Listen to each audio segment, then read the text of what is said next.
Hello， 大家好，我是潇洒的人类。今天我们来了解一下已经灭绝的6种鹦鹉，有的还能找得到影像资料，但是有的呢，我们只能看画像了。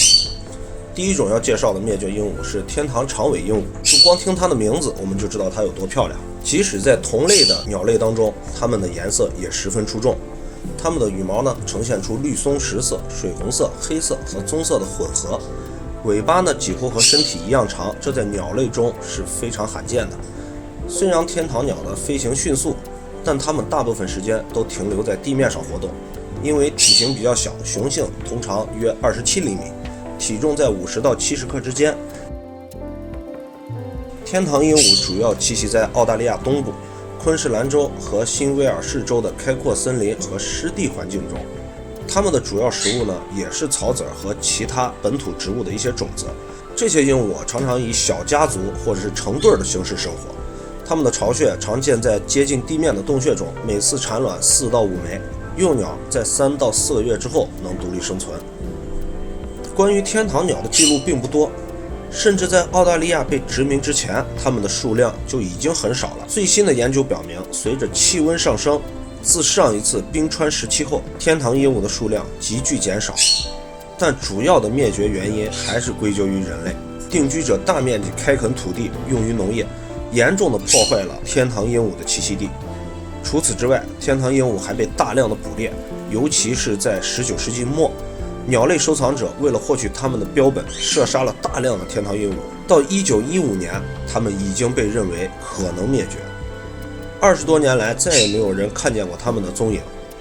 然而，在1921年，澳大利亚博物学家亚里克·齐瑟姆重新发现了一些天堂鹦鹉的踪迹，随后几年又陆续有少量的目击记录。然而，最后一次确认发生在当年的9月份，此后再也没有确凿的证据。尽管还有人声称在几十年以后还见过它们，但是没有任何可靠的证据。天堂鹦鹉是澳大利亚唯一灭绝的本土鹦鹉，如此美丽的生物永远消失，实在是可惜。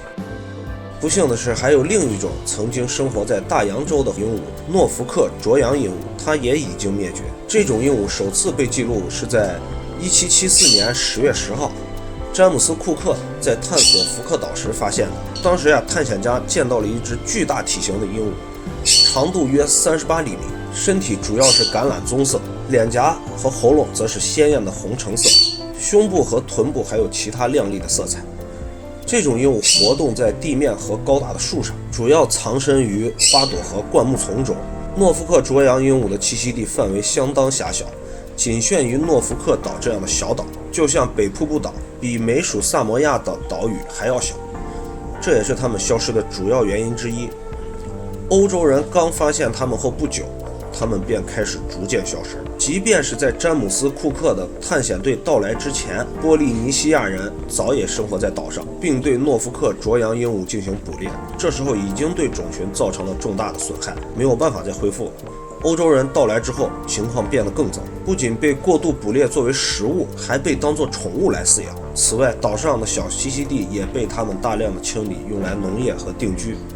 这些因素共同导致了种群数量的急剧下降。到19世纪初，这种鹦鹉可能已经在野外灭绝。虽然它们在某些地方被圈养，但是最后一只也在1851年死去。关于诺福克啄羊鹦鹉的记载也并不多，因为当时人们对于动物和鸟类的灭绝并不是特别关注。诺福克啄羊鹦鹉有一个很大的特点，就是这种鹦鹉有一种非常独特的叫声，叫声大一点就有点像狗叫声。虽然没有留下任何的声音记录，但是我们想象一下，能听到一只像狗叫的鹦鹉的声音，一定很有意思。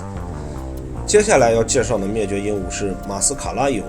马斯卡拉鹦鹉原产于毛里求斯和留尼汪岛。当时它首次被描述成灰色的大鹦鹉，长尾巴，红色的喙，体长大约在35厘米左右，体重在500克左右。最早关于这种鹦鹉的记录可以追溯到1602年，荷兰殖民者描述了它们如何被捕猎。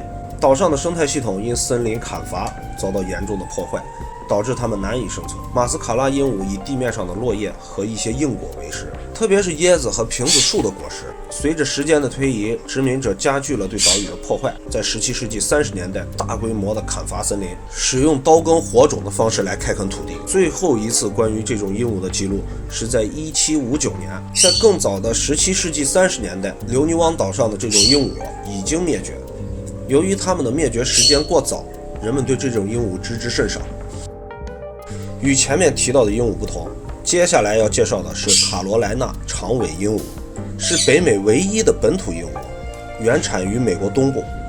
卡罗来纳鹦鹉是一个非常独特的鸟类，栖息范围从热带一直到了寒带，展现它们非常的适应能力。它们的体型相对较小，长度大约在30厘米，体重在280克，绿色的羽毛和明亮的黄色头部，红橙色的脸和淡色的喙。卡罗来纳鹦鹉以各种的种子和未成熟的果子为食，甚至能够吃有毒的鸡冠花的种子。这种种子对其他动物和人类是有毒的。曾有报道指出，猫在吃了这些鹦鹉之后呢，随之死亡。这种鹦鹉呀，栖息在河流、沼泽和湿地的森林中，尤其是密西西比河和密苏里河流域。它们会找树洞作为栖息地。尽管它们曾在美国这片广大的土地内繁盛，到了19世纪末，卡罗来纳鹦鹉的数量已经很少了。最后一次目击大量的卡罗来纳鹦鹉呢，是在1896年。到19世纪中，卡罗来纳鹦鹉分布从东向西迅速缩小，主要原因是因为定居者来到了这片土地，大量的砍伐了树木和森林。最后一次在密西西比河以东见到这种鹦鹉的记录是在1878年的肯塔基州。到19世纪末，它们的栖息地已经被压缩到了佛罗里达中部的沼泽地。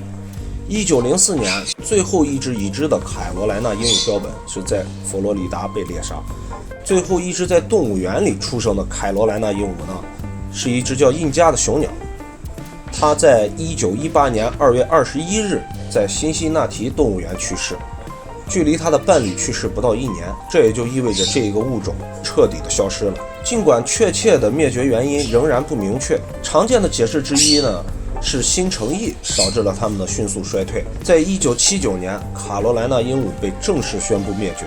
尽管在这之前，人们进行了多次重新发现它们的尝试，但都未成功。我们今天介绍的最后一个鹦鹉是罗德里格斯鹦鹉。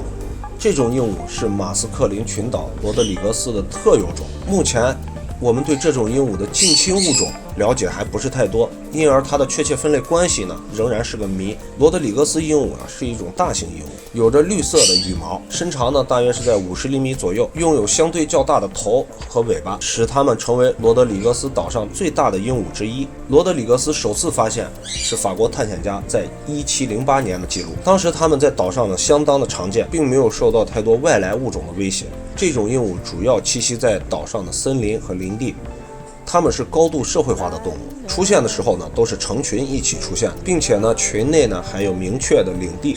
它们强大的喙不但呢能让它们轻松地裂开坚果和种子，有的时候呢还会啃食树叶和树皮来摄取所需的营养和矿物质。尽管罗德里格斯鹦鹉在岛上占有重要的位置，但随着人类的到来和干预，它们的命运急剧恶化，最终导致灭绝。